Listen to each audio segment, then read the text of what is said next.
Yes, good morning everybody. Yes, it's Saturday morning. We are live. What can I tell you now? Just to give you all a heads up, if you see me pulling funny faces today, or there might be one or two little yips and yaps, don't think I'm imitating a dog, please. My back is out, I'm struggling a little bit, so every now and again if I do a little twingy thing, let's not worry about it, shall we? So we're going to just have story time. So of course, first of all, this morning, I'd like to say good morning to my spirit guide Gregor, who is to my right side here. I'd like to say hello to Kachura. Where did he go? He's in the corner. You know he loves that corner, don't you? Just loves his corner. Didn't eat his breakfast much this morning. Didn't eat his dinner last night again. Going to have to work my magic and see if I can get him to eat something, but you know, hey, he's 14 years old next month. I mean, what is that in dog years, Chris? I'm not sure. 7? Yeah, 7 times 14. Yeah, anyway, whatever it is, he's an old man in the corner, so we're going to leave him alone to deal with himself. So, and we have our lovely Chris here this morning. Say good morning, Chris. Good morning, everyone. And I think you might have met Chris for the first time, maybe the first time, on helping me with my shows on, when was it, Chris? On Thursday morning? Thursday morning. So she's helping myself and she's helping Michelle. She's doing us a big favour by coming on story time. Here's the truth though. If she weren't helping me, she'd be watching anyway, right, Chris? Wouldn't you be watching story time anyway? So, all right. So, good morning, everyone. If you at the end of all of this, if you want to share, just remember there is no need to watch this live unless, of course, you've got a question. And after my story time, I will be taking questions and I'll be trying to answer some of your questions in the best way that I can. So, right, let's begin. So, as all good stories do begin. Once upon a time. These stories, I'm going to tell you 2 stories actually this morning. These stories don't concern anyone else really other than me. They are my own personal experiences, and you all know I love to tell stories that are really other people's stories as seen through my eyes, but these 2 stories that I'm going to tell you now are my own, seen through my own eyes, and about myself and about my family, and in this particular case about my daughter. Is it possible, do you think, to see into the future? Is it possible, do you think, that people like myself can see sometimes what's going to happen tomorrow, sometimes what's going to happen 5 minutes from now, sometimes maybe sort of a week or a year or even 10 years on? Is it possible? Now, I personally have had that experience when many years ago, and I do talk about this story in The Eagle and the Rose, I do believe, many years ago, when I actually had a fortune teller come into a store where I was working and point me out, and she told me my life, how my life would pan out and what would happen to me.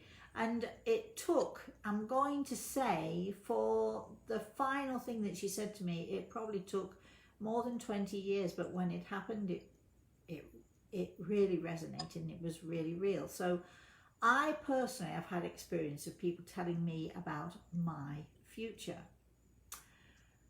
So here we go. Story number 1. I bought my daughter a car. She was thrilled to have a car. She was not thrilled about my choice of car, because the car dealership that I used to go to for my cars offered me this, I don't even know what it was, Russian or Polish or some such a thing. But it was the kind of car that people would make jokes about, you know, because they were big, they were boxy, they were heavy, they were not at all pretty, they were not at all anything that any teenager would want to be seen in, and many jokes. However, this car, which was this, it was, first of all, it was yellow, which didn't help.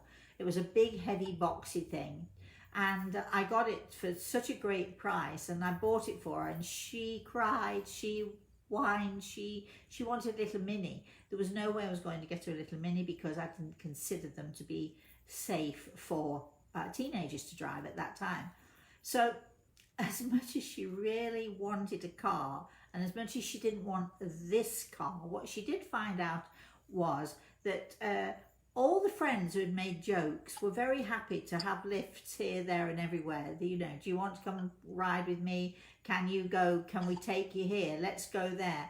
They were very happy to pile into that car that had made these awful jokes about. So all of a sudden Samantha had friends lining up because, you know, she was now one of those kids with a car. One day, I was at home. I was living in England at the time, and I was at home and the phone rang, and it was my daughter, and she was really distressed. She was really upset. A boyfriend, an old boyfriend who she really, really loved and had a great relationship with, had a very bad accident, and he was in the hospital, and they'd had to put a plate in his head. And so she was sobbing, crying, and she said to me, "Mum, I really, just came out of hospital, and I really need to go and see him." And the drive was probably roughly an hour and a half, 2-hour drive. And I said to her, "Well, I don't want you driving if you're this upset. You need to calm down." So, she took some breaths and so on. And I said, "And I also, do you have anyone who can go with you, who can drive if you get too upset to drive?" So she promised me that she would go and take a friend of hers with her. As she was talking to me, you might say I had a vision.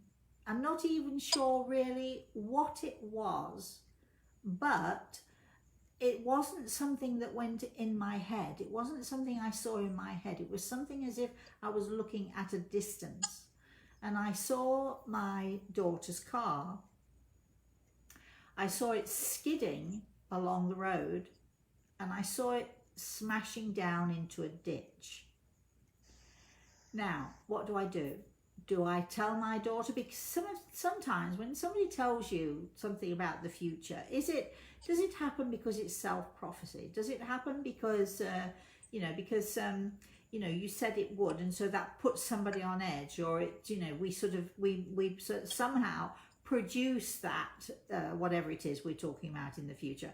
It's odd. Talking about the future is an odd thing, and if you put a seed in somebody's mind, is that what happens when you're telling somebody about the future? So I was very careful, didn't quite know what to say. So I said to her, I insisted, you need to take a friend with you, and you need to, and this was before the days of cell phones. This is telling you how old we all are. This was before the days of cell phones. And I said, "Now I want you to really, really promise me that you'll drive carefully."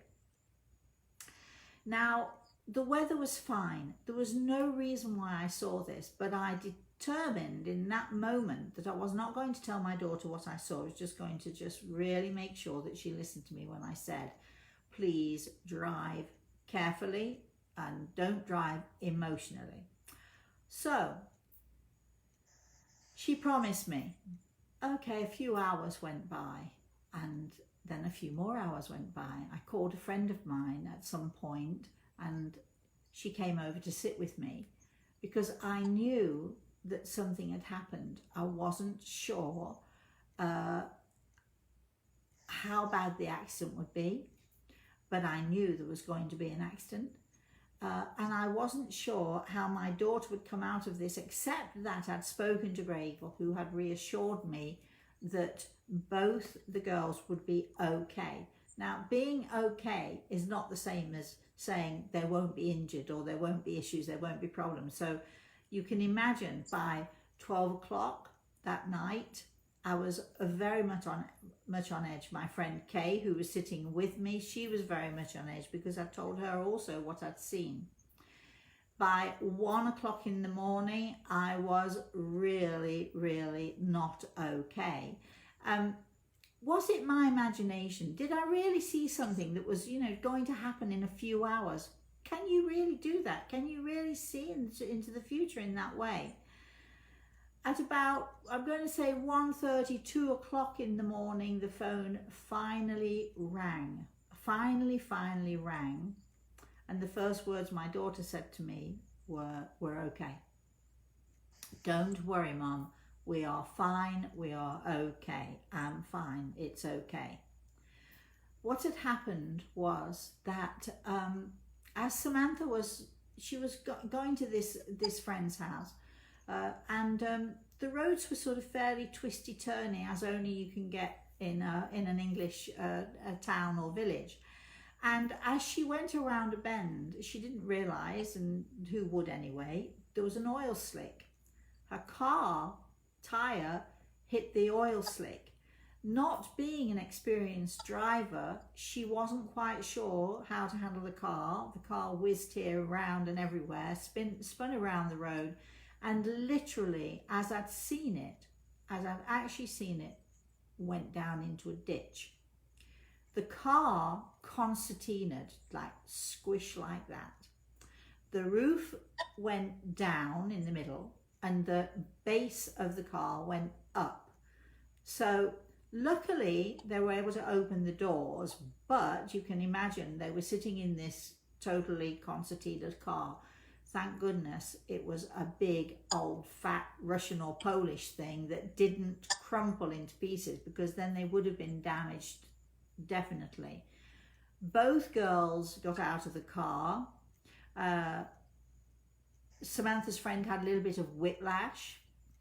Samantha seemed to get out totally unscathed, and they called their friend's father, and they were eventually picked up. But of course they had to deal with all of the police reports and so on and so forth. But anyway, that's a whole other thing. How could I possibly have seen that happen?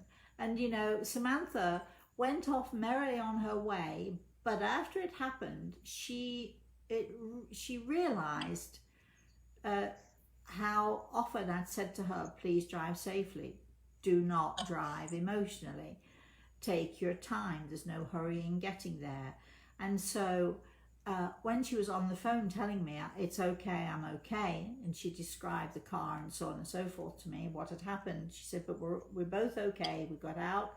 We don't have any injuries." And then she said to me, "But you knew, didn't you, Mum?" And I said, "Yes, I knew." She said, "I didn't realise until afterwards, but when it happened, I remembered how often you kept saying to me, 'Please be careful, just drive carefully.'" So there is one story that tells us it is actually possible to see into the future. And again, I'll say the reason I did not say anything to my daughter is because I didn't want to say to her, "I can see you having an accident," because I didn't want it to be something that was in her mind and have what they call a self-fulfilling prophecy, which is why I just said, "Just be careful." Of course, I was also very reassured by the fact that Gregor had said to me, "Don't worry, it'll be okay." What do you think to that story so far, Chris? It doesn't surprise me after being with you all these years, Rosemary, but how fortunate Samantha is to have you. Well, yes, but no. How fortunate that she got out of it, and she was safe. But I really mean, sort of, we question, don't we? Or I do, certainly. We question, is it possible? Can we see the future? Are things really that well planned out? I mean, is every minute of our day planned out for us? So now I promised you a second story. So here is my second story, which is weirder. It's a definitely weird story. But again, we're talking about the future. So here we go with our second story. So aren't you guys lucky that you're getting two stories this morning? So, all right. Do we have any comments about the first story? I can see people popping up, comments popping up, and so on. You have a number of people on. First of all, you should know that Samantha and Reese are watching. I love you more. Samantha says the type of the car was a Lada, Lada.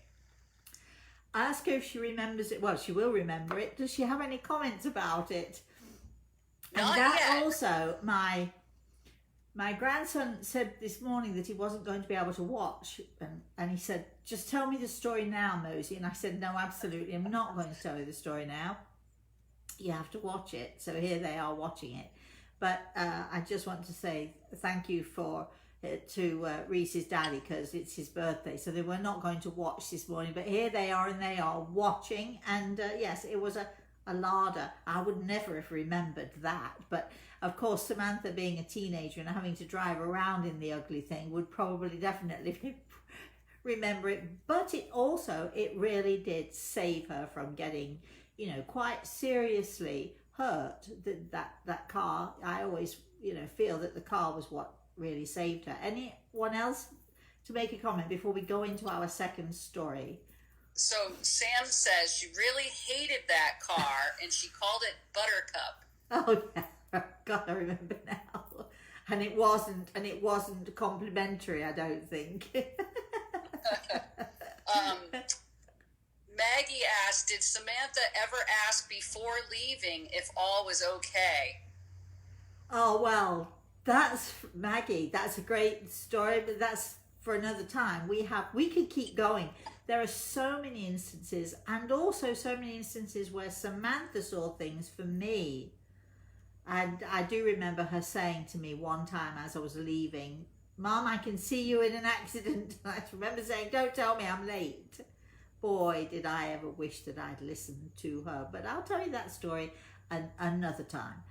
Anyone else before we go into our second story? Well, there are follow-up questions about this story, so not sure if you want to do those now or at the end. Let's do them now quickly. Okay. So Carlos says, you were cautious and the words that you chose were correct. Randy says, I thought that we can change the future based on choices, but psychics can read what direction your vibration is. Well, it doesn't quite work like that. One day we'll have a conversation about that, Randy, on one of our shows. We'll talk about that more. Roxana says, great story. Could it be that we can sometimes have a glimpse of a future thing because we might have the free will to change it? Yeah. Okay. And sorry, one more. One more. The thing is, let's see, Roxana says, the thing is, what could have happened if you told her what you saw? Could she have had the accident? Well, as I said during the telling of the story, it's really difficult to know how much to say to people, because as we know, if we have time, I'll tell you a story about a guy who was diagnosed with an illness incorrectly. That's another story we could perhaps add to the list. Chris, maybe you could write that down. And he was diagnosed as having an illness. It was diagnosed incorrectly, but within 3 months he was dying. So you put little seeds into people's minds, and you've got to be really careful because things can happen. As I've just said, self-fulfilling prophecies. Let's go to our second story. So so just moved a bit. Right, second story.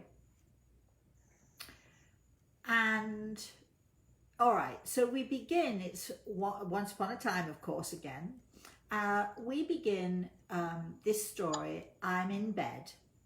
It is somewhere in the middle of the night, but I'm a person who wakes up quite often during the night. I'm a person who might get out to pee 3 or 4 times in a night. And of course, you're awake, but you're still tired, but you're awake and you know what's going on, you know what's happening and all the rest of it. So here I am this particular night, and I woke up, and one of the first things I usually do when I wake up is I look at the clock. I think it's natural for us all to do that. And I noticed that my door was open much wider than I always used to. This is when Samantha was living at home with me, and I always used to leave my bedroom door open, but never wide open. So because I always also used to leave a light on somewhere for Samantha if she woke up. So I'm lying in bed, I'm wide awake, and I actually sit up in bed because I realize that the door is not only open, but it is opening as I watch it, and it's opening to the point where I can hear the slide of the door sliding across the bedroom carpet. So naturally I sit up because I'm not even sure at this moment in time, because often Samantha would come in if she couldn't sleep, or if she woke up in the middle of the night, she'd come in and she'd just climb into bed with me. So I'm sitting up sort of on my elbow and leaning on my elbow and watching the door slide open, and I'm hearing the slide of the door on the carpet.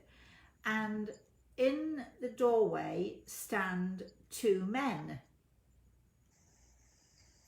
Now, at this point, I have learned that there is a difference.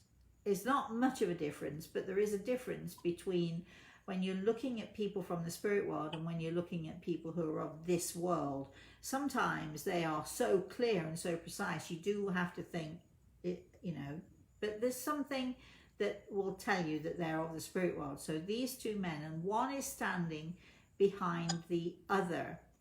And then there is a third man who is just standing just to the side of the man who's in front. And these two men are having a conversation, almost as if, they don't realize, hello, I'm here, I can see you. And so they're having a conversation. But the guy in the background is not saying a word. He's just standing there, tall guy, and leaning over the other two guys. And these two guys are having this conversation, I think, about me. And so, I'm saying, hello, what do you want? You're in my bedroom, hello. And they look at me, acknowledge that I'm awake, and they smile, but they don't say a single word. But they turn to the guy who's behind them, and then they look back at me, and then they look back at this guy behind them, and then they start talking to him. And at this point, I'm taking now a good look at this third man, right? He is tall, very dark, fairly swarthy complexion, black hair, sort of fairly broad set, good looking guy. He's not looking at me at all that I can tell. He's just sort of standing there, and I'm thinking, what's going on? And then the one guy in the front looks at me and he smiles and he says, "Don't worry, everything's going to be okay." Well, I wondered really what he meant, because everything was okay. So I didn't really understand what he meant. And then before I had a chance, whoosh, they left, disappeared. That was it. And now sitting up in bed, and I get up, I go to the bathroom, thinking, what on earth was that all about? So when the next morning I woke up, I called a friend of mine and I told them what had happened. And then when my group met the day after that, I used to have a group of us who would meet. I told them the story, and one of the guys in the group said to me, "Well, describe again the guy standing at the back." So I described the guy standing at the back. I could see him so clearly, and the image was sort of right in my face. So this guy says to me, "I think they brought someone to come and take a look at you." And I said, "Well, good luck with that. I'm in bed, I'm half asleep. I don't know what they were looking at. I had no clue what any of it was about." But we all decided as a group, we agreed that we'd watch out for a man looking that way, because wasn't just like an ordinary description. It was a very clear description, and nobody that we knew even remotely fit that description. So the weeks went by, never thought a thing about it. 2 or 3 months went by, never thought a thing about it. Nothing. Nothing.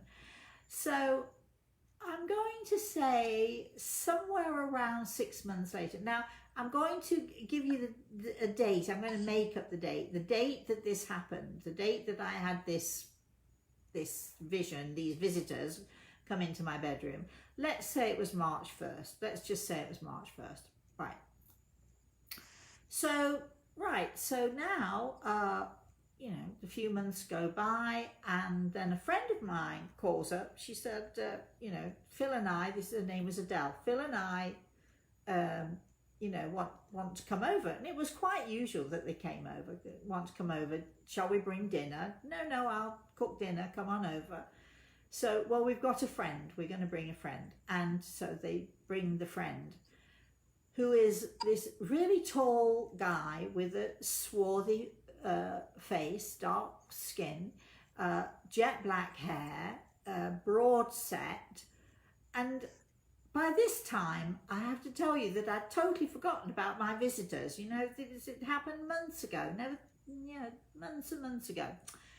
But when they came in, I looked at him and I thought, haven't I seen him somewhere before? Still did not click. Nothing clicked. So haven't I seen him somewhere before? Anyway, we sit down, we have dinner. He's a nice guy, he's fine. And so we're all sitting there, and he's telling us about his job, and he works on the oil rigs. He's a computer tech, somebody or another. He does all the, he's in the office, and he does all the technical stuff for the oil rigs. And he was working somewhere that, I'm going to say Dubai because I can't actually remember, but somewhere in the Arab Emirates. And so we're chatting, and he's talking about his job and so on and so forth, and that was that. Anyway, the next day he called me up and said, would I like to go have lunch with him? So off I went to lunch, and we started to, I don't know, date, maybe that might be the word. We sort of started to date. But then he was sort of like, he worked a month on in Dubai and a month off in England, and we went back and forth. So never thought any more about that. So just before he was leaving to go back, we were sitting there talking. We'd had dinner. We were sitting talking about different things, and he said, it's the weirdest thing. He said, I woke up this particular morning, and he said, I had the weirdest sensation that I needed to have this break and to come here. So I said, really? And he said, yeah. He said, he said it was the weirdest thing. We were talking about weird things, and we were talking about how weird things happen and all the rest of it. So, and so he keeps his little notebook, and it's all work related, this notebook. He said, hang on a minute, let me have a look at my notebook. And because I said to him, well, when was this weird feeling? So I flicked through, and he said, oh yeah, he said, here it is. It says March the 2nd, which was the day after I'd had this visit in my bedroom. Weird, how weird is that? But anyway, I didn't say anything. But he went off, we connected, and we ended up being together for quite some time. And although he did not remember being brought to see me, I certainly remember him being brought to see me. And was it because I was supposed to see him? Was it because he was supposed to see me? What was going on? Was this planned? Was this future person coming into my life? If I'd sort of stayed asleep, would I have ever seen him? Does it happen to us? Does it happen to all of us that sometimes when we're sleeping, that we have these experiences of being shown things that are going to happen to us, but most of us are not aware of them, or if we are aware of them, we forget them, or don't you think that this is a weird thing that happens, that our futures are sometimes, I'm going to say it, yes, they are sometimes mapped out for us. And to answer a question that somebody sort of came up with uh, after the last story, it is true that the only real power we have on this earth, I believe, is that we have the power of our free will.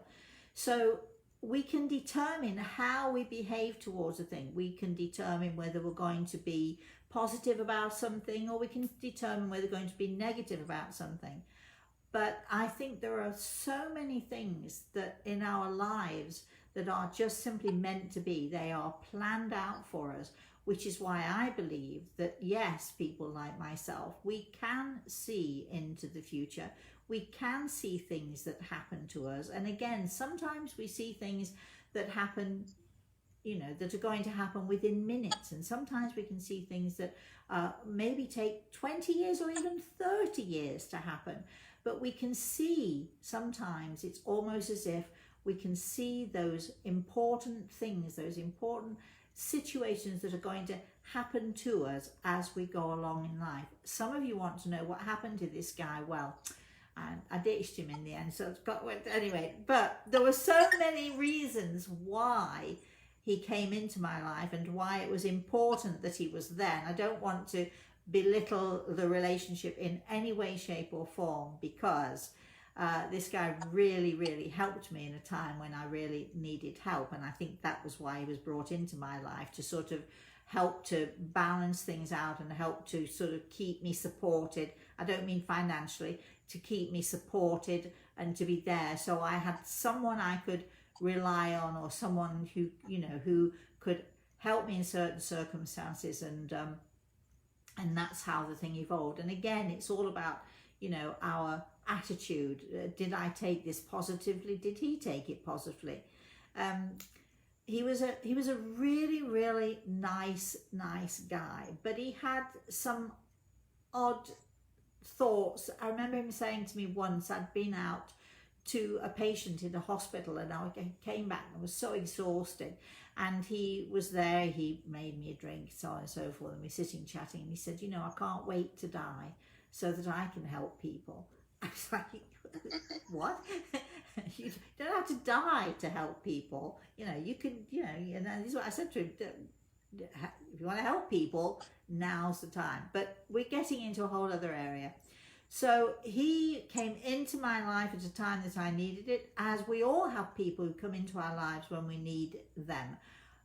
Is this something that's planned? Can someone who is able to see the plan?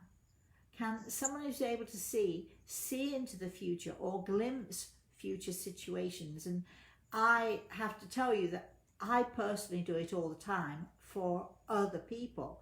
It's not that often that I see things for my own self, but as you heard with my daughter in the first story, she remembers that car and she remembers the accident, and she knows, she and I both know, that really did happen.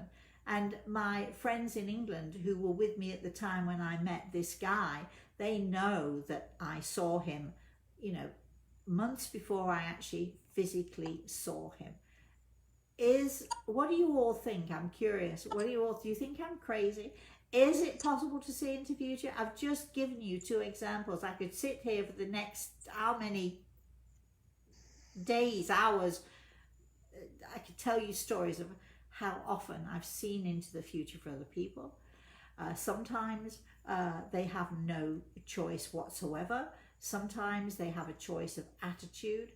Sometimes we can have a choice and we can avoid something, but only if we're careful, only if we take care, and so on.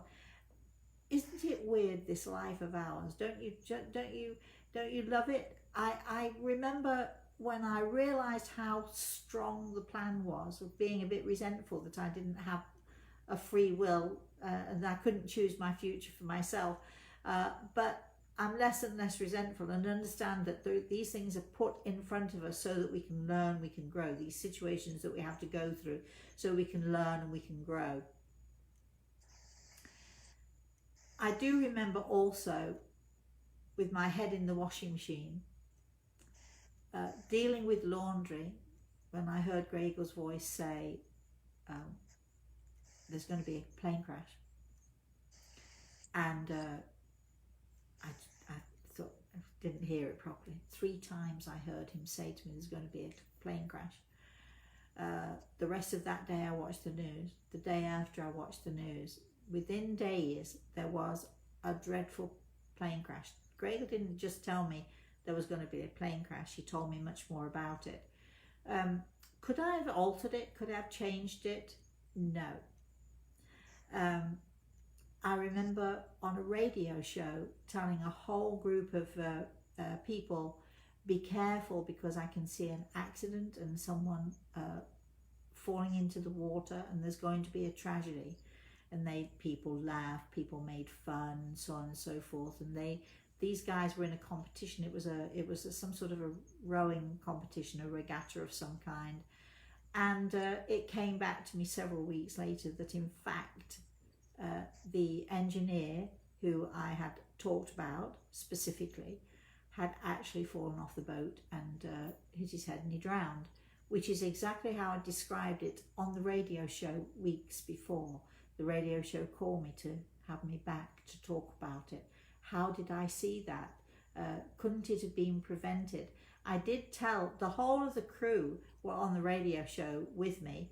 I did tell them all and I did try my best, but sometimes when something is meant to happen, it's meant to happen. There's nothing you can do to change it. So, and on I can go with these stories. And all right, no more of these stories. Let's have our question time, shall we, Chris? Because I'm hoping there are going to be lots of people with some interesting questions on this subject. Is it possible to see into the future? Why can't we change those things that we see? And on it goes. You can't possibly ask a question that I haven't asked myself 1 trillion times. But Chris, over to you. So you've got quite a few people from around the world showing up, Rosemary. You've got some people from Peru and from Italy. Hi. And Charleston, South Carolina, and Dallas, Texas, and all kinds of hearts are just flooding your live feed. Thank you. That's so lovely of you all. We love it, don't we, Chris? We love to have all these people coming on the show. And don't forget, everybody, please, you're loving this. Can you share with all of your friends? Will you, when this show is over, would you click share wherever it says share? And share it out with everybody else in the world, because so many people don't even know that we're doing this and they would love to be involved as well. All right, so Maggie's first question was, can we stop our free will from interfering in what is planned for us? Because I think my free will is mucking things up. Oh, well. All right, so there is a little saying here, Maggie.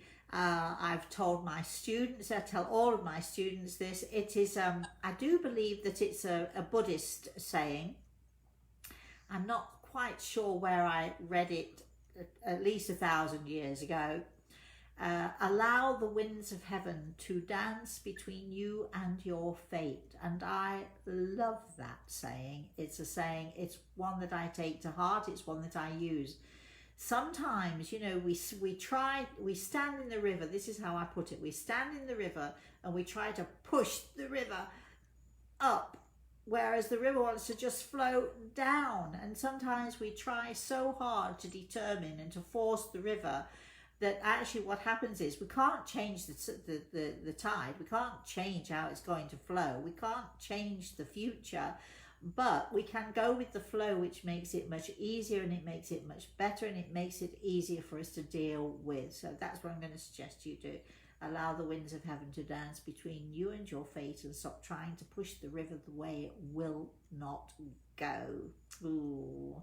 I know exactly how you feel though, because I've tried sometimes to push the river. Next, Chris, keep going. So you've got all kinds of questions about, is this deja vu? Okay. There are different schools of thought on deja vu. Deja vu can be literally you walk into a place and you think, I've been here before. I know this, I've been here before.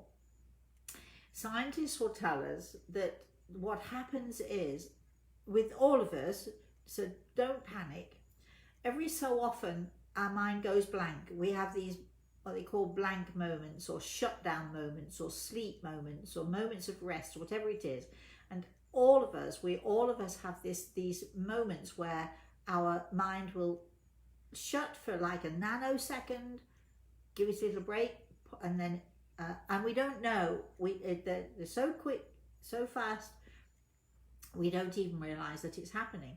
But if it happens that we're having one of those shut off moments, let's say we go to I don't know, we go to a tea room, and as we walk in, our mind is sort of having one of those little blank moments, but the subconscious registers.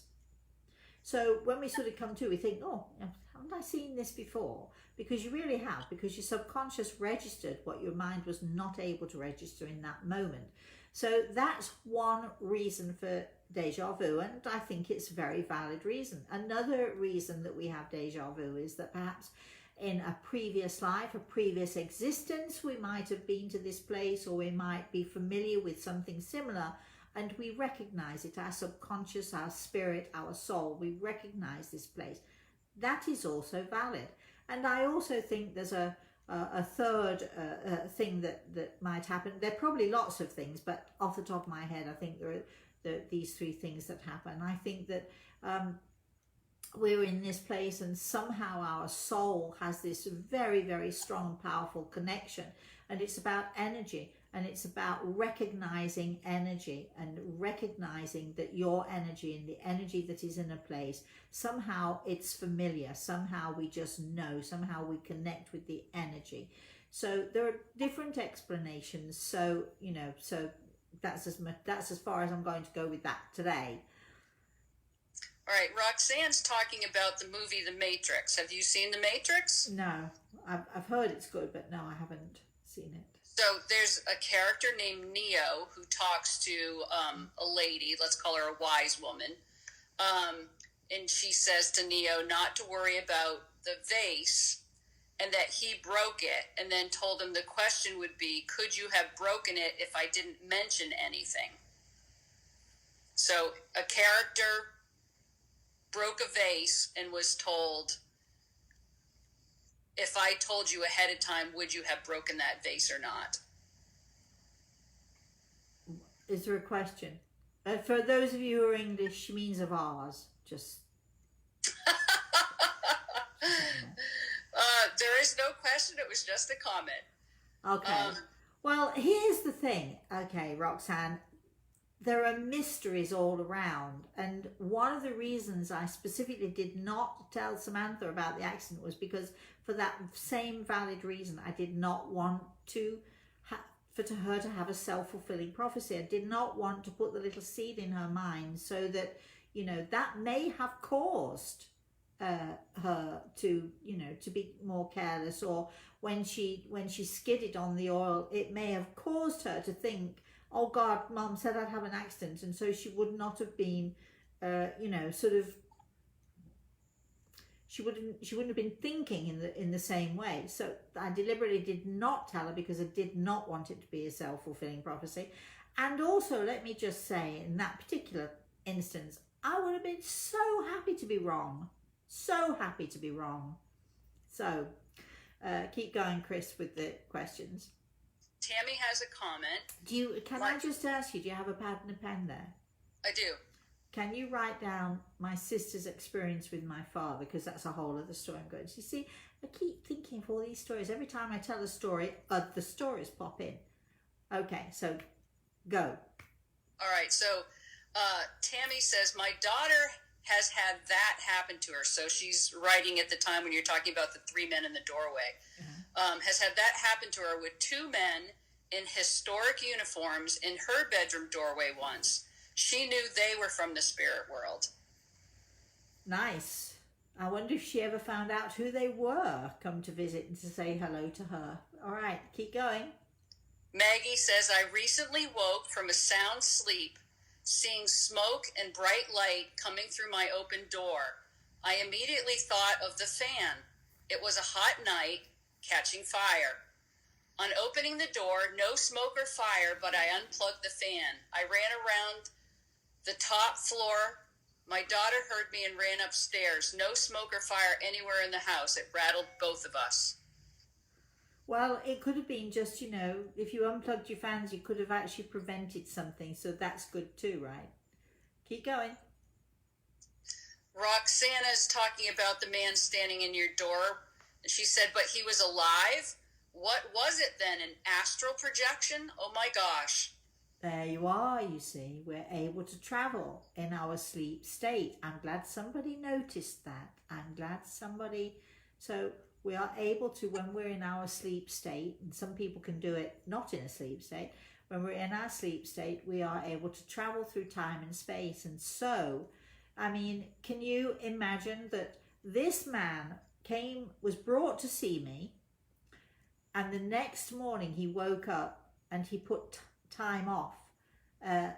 He wanted to have time off in so many months, because that's how they do it in these places, and arranged to come and visit his friend, who was actually my friend, the very day after I had seen these men in my doorway. So yes, so two of the men, I believe, were of the spirit world, guiding the third man, who was having his out-of-body experience without even realizing it. But the next morning he woke up and something had changed within him. You must have been quite the vision sleeping, Rosemary. Yeah, really. What can I say? What can I say? All right, well, Maggie says, I keep having a tall, broad-shouldered man in my dreams. Is that wishful thinking? I truly do see this, but I put it to the side thinking I'm seeing an angel as a protector. Well, it could be anything. She said, I think I'm way beyond the relationship portion of my life, but if it happens, I'm open. Hey, come on. That's like saying I'm way beyond. Yeah, maybe I am way beyond. Look, I've got a back, it seizes up. I'm going to have such trouble when we finish this show, because I've been sitting in this one position, and I'm going to have such trouble when I get up. And truthfully, no man in his right mind would ever want to see that. So okay, keep going, Chris. Do we have any new people with questions? Anybody? Randy says, I knew I was going to have boy-girl twins after surgery. That was a very specific prediction by a psychic. Oh, nice. Very nice. Yeah, the amount of babies that I predicted is beyond belief. And when I see them before they come to this earth, I always see them like, the only way I can describe it is that, when you see a Disney film, and you've got the good witch, and she's got the wand, and she does whoosh like this with the wand, and you see all these beautiful sparkly, sort of silvery sparkly things. That is how I see newborns prior to them being born to this earth, and it's amazing. Sometimes I'll see it right in the center of a woman's stomach. Sometimes I'll see it just sort of heading towards them, but and every time I see it, I know, ooh, a new baby's coming. It's very exciting. Keep going. So Kathleen was making a comment about the word weird that you had mentioned earlier. You're saying, aren't you weird? Yeah. So she says, I love the word weird. It comes from the Norse word W-Y-R-D, weird, which means that which only God can explain. I'm weird. I'll take it.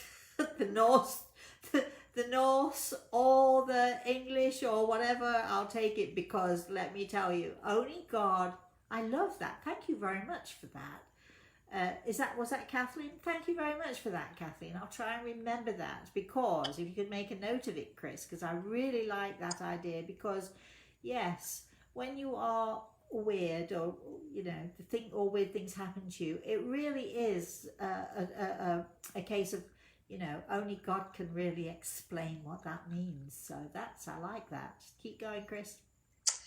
Tara from Louisiana is saying hello, as is P.S. O'Neill from Montreal, Canada. Hi, guys. Tara says, your books have helped me tune my own gifts, and I'm so grateful for you. Oh, thank you, Tara. I appreciate that. Dean is on. Hi, Dean. No, you didn't hear that story, did you? Or maybe you did. He says, I've seen into the future many times. These insights play out exactly as I saw them. I usually don't understand them until they really happen, though. Well, I think that's the case. I mean, I didn't, when the three men came to my bedroom, I didn't understand what they were doing there. And when they said everything's okay, I didn't understand it, because as far as I was concerned, at that moment in my life, everything was okay. But we don't always understand, but even though we don't understand, we should never dismiss. All right. I hope I don't murder this name. Hannne from Denmark. Good morning, my darling. We're not quite sure how to pronounce your name, but Han, I think, maybe. I don't know. But anyway, go ahead. If you continuously see someone special being with you, what does this mean? Wishing thoughts of real life? Well, yes. I mean, it could mean either. It could mean that person will eventually be with you, that you will be together, or it could mean that you are sort of wishful thinking, and maybe you need to change your thinking and move on to somebody else. So don't get trapped. We see things in the future, or we see things, we have desires, we have hopes, we have wishes. But don't let them stop you from continuing your life and living your life to its fullest. Bonnie from Connecticut says hello. Hi, Bonnie. And says she's read many of your books and loved them all. Oh, you're a sweetheart. Thank you. Let's see. Cheryl is on. Hi, Cheryl. And says, a question about heaven. Is everyone's heaven the same, or are they all different? What does heaven look like? Oh, what a great question that is. No, everybody's heaven is actually not the same. I remember taking a patient of mine who asked me, would I go with her, because she knew she was going to die, and she was very nervous about it. And I think that's the closest when I've ever been with anyone, or taken anyone, or accompanied them, not that I take them, accompanied them over into the spirit world as they're dying. This one particular lady, she was very, very, let's say, religious. She had a great faith. I won't use the word religious. She had a great faith. She actually eventually, she ended up dying of hypothermia. And I went with her, and it was the most like heaven that we're led to believe. Green fields, blue skies. I remember going across a field filled with poppies. It was the most beautiful, beautiful experience. And as I'm walking with her, at some point I realized that she was sprinting ahead of me. She was going, she couldn't wait. But at other times I've been with people in different circumstances, and I've also been able to travel by myself. Remember that there are so many wondrous things that we have no clue of. We don't understand it. We've never had experience of it. So different. I think it's a great question, and thank you for asking it. But I think different people's idea of heaven and where we go, I think it can be very different for each of us. Mary Ann's on. She's telling you a story about her computer. It was in sleep mode. It started playing the song Crazy Little Thing Called Love. She says, I don't have that song on my computer, and I was not connected to the internet. I assumed it was my dad reaching out from the grave. I assumed he was trying to tell me he did love me. How He lovely. was a mean and dismissive man to me in life. How lovely, lovely, lovely. What a great experience. Thank you for sharing that with us, Marianne. Keep going, Chris. I'm making you work. Bonnie says, when my cousin, age 36, was dying, he said to his father he wasn't afraid because he saw his mom. It gave my uncle a lot of peace when he passed. How lovely. That happens so often, I have to say. And how lovely, what a lovely way for him to know he's going to his mother, and for the family to know too. This is another story, and I do want to tell you this story at some point. Can you write down the story of I can't even think, the neighbour, just write down the story of the neighbour.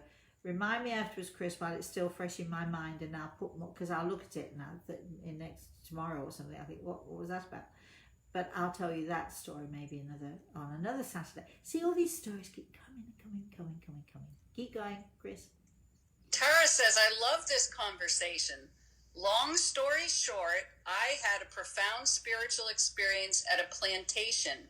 And before it happened, I kept telling my friend, I swear I've been here before, but I hadn't physically in this life. I kept hearing ringing that almost sounded like music. And then as I was leaving, I walked past a tree and I heard, take your shoes off and sit down. And when I did, I had an awakening, and the things that followed were beyond amazing. I later found out this was my ancestors' family home. Oh my golly. Fantastic. Lovely. Thank you for sharing that story. You see how many of us have these stories. Or when we open up and when we talk to each other about them, we can just, sort of, you're not going to have anybody on here disparaging what you're saying. We're all trying to be open. We all try to be very open and aware and accepting of other people's experiences. So keep going, Chris. Marianne says, after I woke up from having my tubes tied, I was aware of a very sad unborn spirit beside me. Okay. Let's see. Well, let me just say, I'm not sure about that, because here's the thing: tubes or no tubes, tied or no tied, whatever.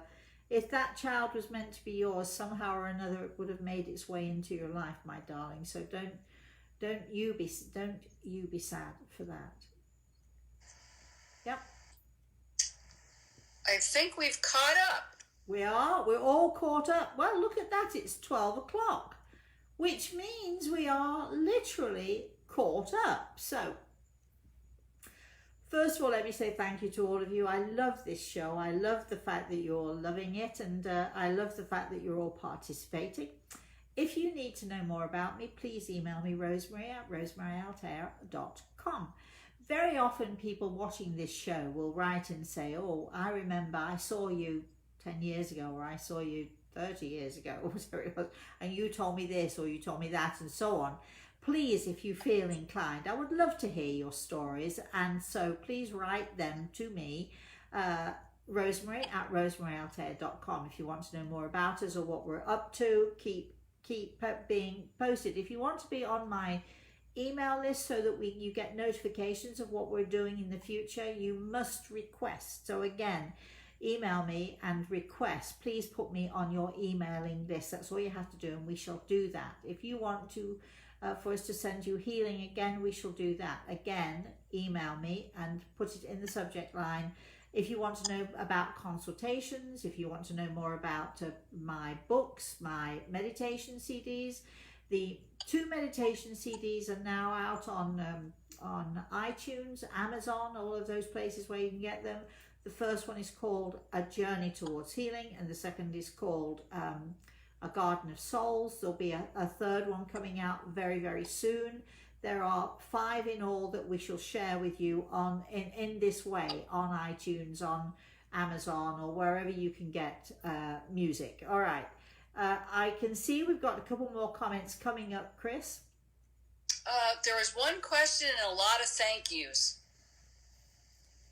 The question had to do with, will we see dogs we love that passed away Without someday? a doubt, without a doubt. I had my darling Nino visit me the other morning. I know why he's here. He's coming for Cachorro, because Cachorro and Nino had a really, really, really special relationship. Cachorro, when he was a tiny puppy, latched on to Nino, and Nino hated him initially because Nino was my boy and he didn't want anybody else in the way. But my little Cachorro sort of kind of wriggled his way in, wormed his way in, and then they became completely inseparable. And then, trust me, you know, it was like totally bonded. So yes, we shall see our animals again.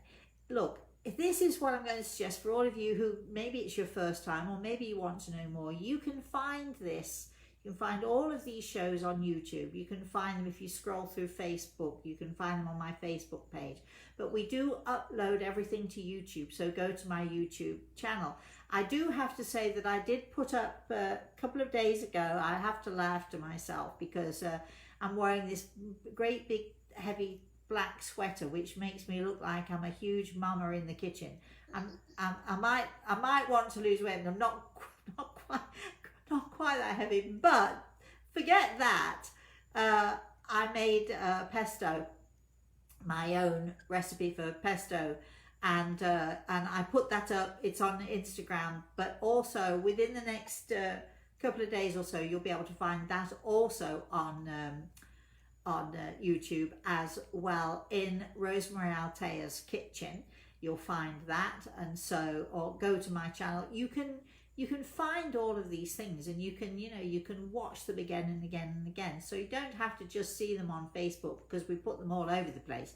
So if you just keep checking, just keep watching. And again, email us rosemary@rosemaryalaltea.com if you do want to know more about what I'm up to. I know we've got a couple more things. Chris, do you want to anything else the next couple of minutes before I shut us down and close us down or whatever? Ivy had started this morning with loving your meditation, but she says that again now, love doing your meditation journey towards healing daily, life-changing, especially during this time. Oh, thank you, darling. Yes, well, it's a journey towards healing has been used in hospitals, homes and hospitals throughout the world. I made that particular meditation, it's a guided meditation. I made that particular one for a patient of mine, Wendy, who died of cancer. And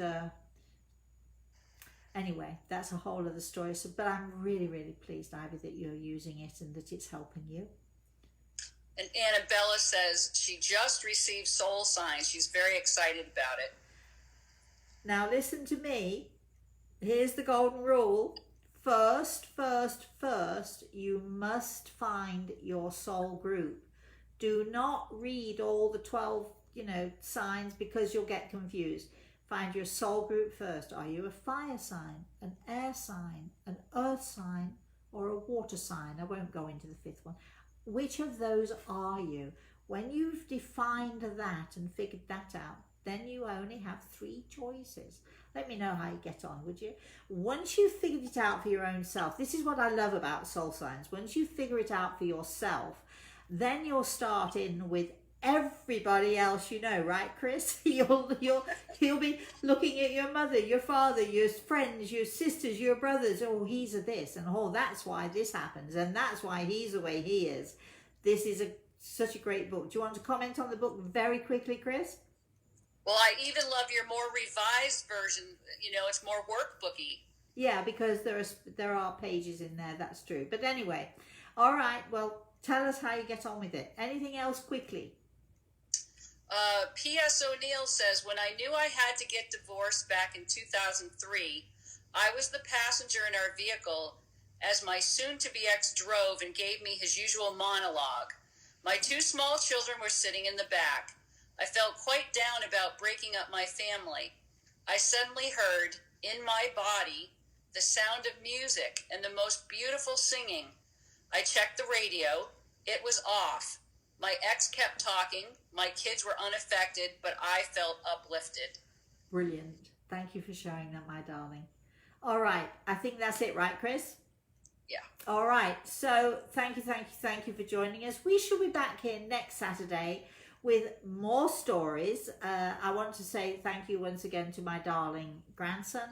I'd like to say a shout out, happy birthday to John Stuart Reid, who probably is not listening, but he was my first and forever remembered boyfriend, and he'll be 80. Gosh, I was thinking about that when I woke up this morning. I have a boyfriend who will now be 80 years old. He was older than me, a lot older than me, just letting you know. But if anybody knows him, he's a gorgeous person, lovely person. If anyone knows him, knows of him, I just want to give a shout out to that, because I remembered that this morning. Can you imagine all these years later, I still remember his birthday? Wow. All of you out there having birthdays, happy birthday. Please, all of you, thank you for joining us. It's been lovely. I've enjoyed telling you my stories. I've enjoyed thoroughly your comments. I love having you all in my home with me. So please say thank you. Share. Email me, Rosemary at rosemaryaltair.com. Have a very, very, very blessed rest of the day. And please, all of you out there, have a wonderful, safe, and a very, very blessed weekend. Bye-bye, everybody.